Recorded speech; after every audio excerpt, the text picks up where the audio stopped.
The night my wife left, I was standing in the kitchen making her favorite soup. She walked in with 2 packed bags, set her keys on the counter, and said, "I can't keep pretending this is a marriage." And then she was gone. Just like that. 22 years. And I was standing there holding a wooden spoon, watching the steam rise from a pot she would never touch. But here's the thing. That wasn't the worst part. If you've ever felt like your whole life quietly collapsed while you weren't looking, stay with me. Because what I discovered 3 months later changed everything I thought I knew about myself. Tell me in the comments. Have you ever lost something and later realized you never really had it to begin with? Her name was Karen. We met when we were both 25, at a 4th of July barbecue in Naperville, Illinois, at a friend's backyard with red plastic cups and a broken cooler. She laughed at my terrible joke about potato salad, and I thought, that's it. That's the one. We built a good life. A ranch house in the suburbs. 2 kids, Ethan and Lily. A golden retriever named Biscuit who eventually went gray around the muzzle. Just like me. I worked 20 years in supply chain management for a mid-sized manufacturer outside of Chicago. Not glamorous, but steady. The kind of work that keeps the lights on and never once makes you feel anything. And I think that was the problem. I stopped feeling anything. Not all at once.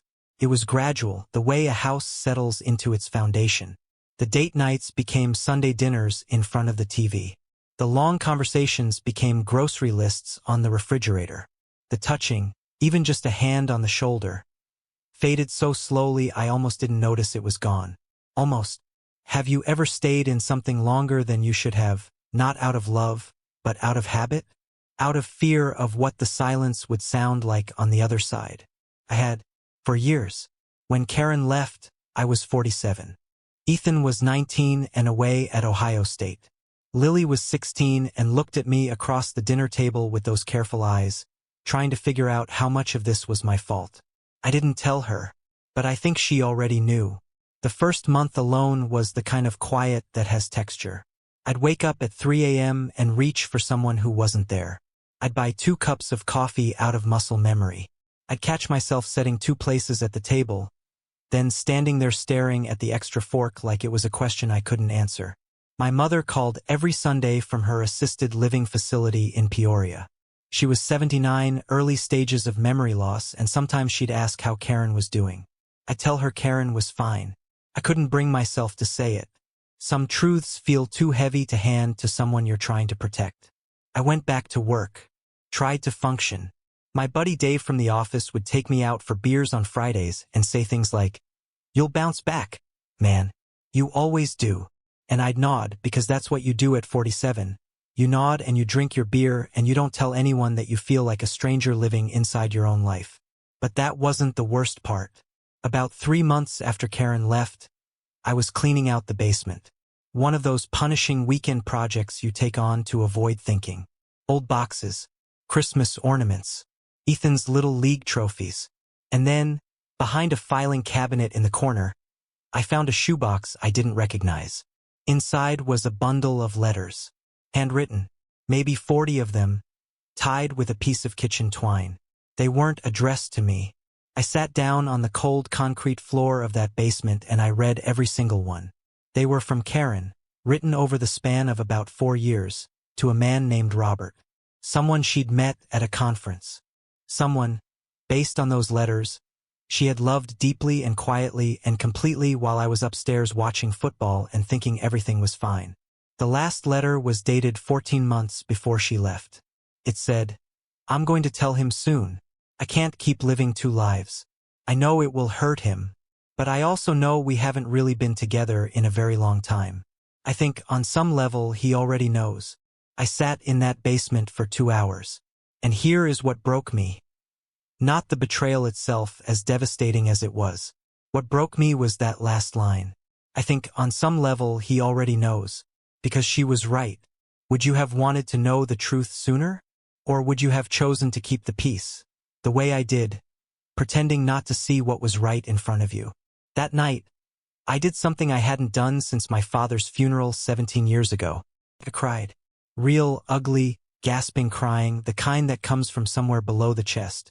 I cried for Karen. I cried for Robert. whoever he was, caught up in someone else's broken marriage. I cried for Ethan and Lily. But mostly, I cried for the man I had become without ever meaning to. The man who made soup while his marriage was ending. The man who set two forks out of habit. The man who had spent 20 years being physically present and emotionally somewhere else entirely. I had failed Karen. Not by being cruel. Not by being a bad person. But by disappearing slowly, safely, invisibly into routine. I had confused stability with love. I had confused not fighting with being happy. And she had found someone who made her feel alive. That was the worst part. Not that she left, but that I understood why. I called Karen 2 weeks later. Not to confront her. Not to argue. I asked if we could meet at the coffee shop on Main Street, the one where we used to take the kids for hot chocolate on snow days. She sounded surprised. But she came. We sat across from each other for 3 hours. We talked in a way we hadn't talked in years. Maybe ever. I told her what I found. She didn't deny it. She cried. I told her I wasn't calling to hurt her. I was calling because I finally understood something.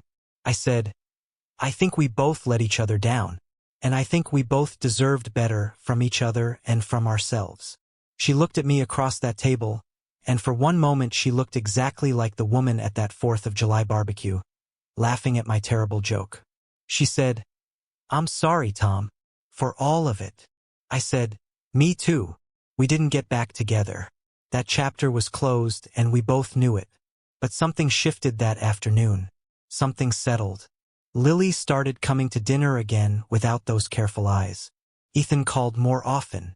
My mother, on one of her good Sundays, told me I sounded lighter. She was right. I'm 51 now. I live in a smaller place. A 2-bedroom apartment near a park where I walk every morning with a new dog. A scruffy terrier mix named Hank. I'm not with anyone. I'm not sure I'm ready. But for the first time in a long time, I'm actually present for my own life. I think about that last line in Karen's letter sometimes. I think on some level he already knows. And I think the greatest act of courage I ever did, more than anything else, was finally admitting what I knew. Finally stopping pretending.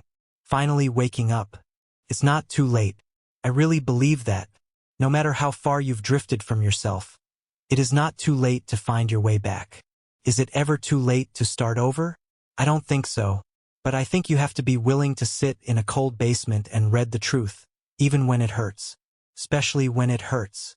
If the story touched something you've been carrying, something you haven't said out loud yet, leave it in the comments. You don't have to carry it alone. And if you believe it's never too late to start a new chapter, subscribe for more stories like this one. Real, human, honest stories. For anyone navigating the middle of life and wondering what comes next.